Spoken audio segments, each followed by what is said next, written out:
জনগোষ্ঠীয়ে সমন্বয়ৰ যাত্ৰা এটা আৰম্ভ কৰিছে।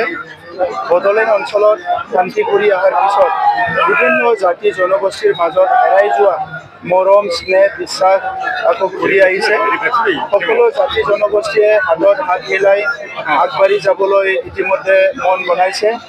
এই গোটেই কথাটো লৈ পেলাই ৰাজনৈতিকভাৱে সমাজখন একত্ৰীকৰণ কৰি বিভিন্ন জাতি ধৰ্ম ভাষা ভাষী লোকসকলক একত্ৰীকৰণ কৰি সুন্দৰ এটা বিটিআৰ গঢ়াৰ উদ্দেশ্যেৰে আমাৰ গোসাইগাঁও জিলা UPPL তৰফৰ পৰা আজি এই ঐক্যতাৰ যাত্ৰা এটা সমন্বয়ৰ যাত্ৰা এটা আৰম্ভ কৰিছে। মই অংশগ্ৰহণ কৰিছোঁ আৰু ইয়াত হাজাৰ হাজাৰ আমাৰ যুৱকসকল যুৱতীসকল আমাৰ দলীয় কৰ্মী বিভিন্ন ওলাই আহিছে। মই সকলোকে ধন্যবাদ জনাইছোঁ। অনাগত দিনত বড়োলেণ্ড অঞ্চলত চবেই যাতে ভালে থাকিব পাৰে আৰু আমাৰ সকলোৰে সপোন বাস্তৱত ৰূপায়ণ হয়।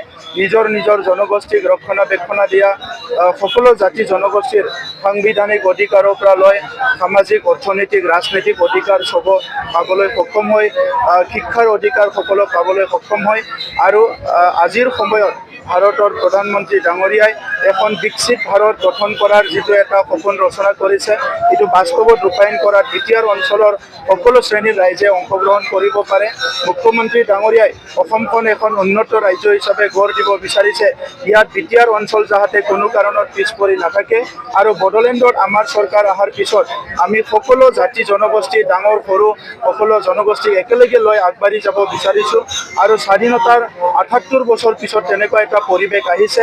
এই পৰিৱেশটো সদায় চিৰযুগমীয়া কৰাটো বড়োলেণ্ড অঞ্চলৰ ৩৫ লাখ জনগণে বিচাৰে আৰু সেইকাৰণে আজি গোসাইগাঁৱত প্ৰথমবাৰ এই সমন্বয়ৰ যাত্ৰাৰ দ্বাৰা বড়োলেণ্ড অঞ্চলৰ ৰাইজক বাৰ্তা দিছে যে এই অঞ্চলত সকলো জাতি জনগোষ্ঠী এক হৈ থাকিব লাগিব আৰু অনাগত দিনত একেলগে আমি আগবাঢ়ি যাব লাগিব।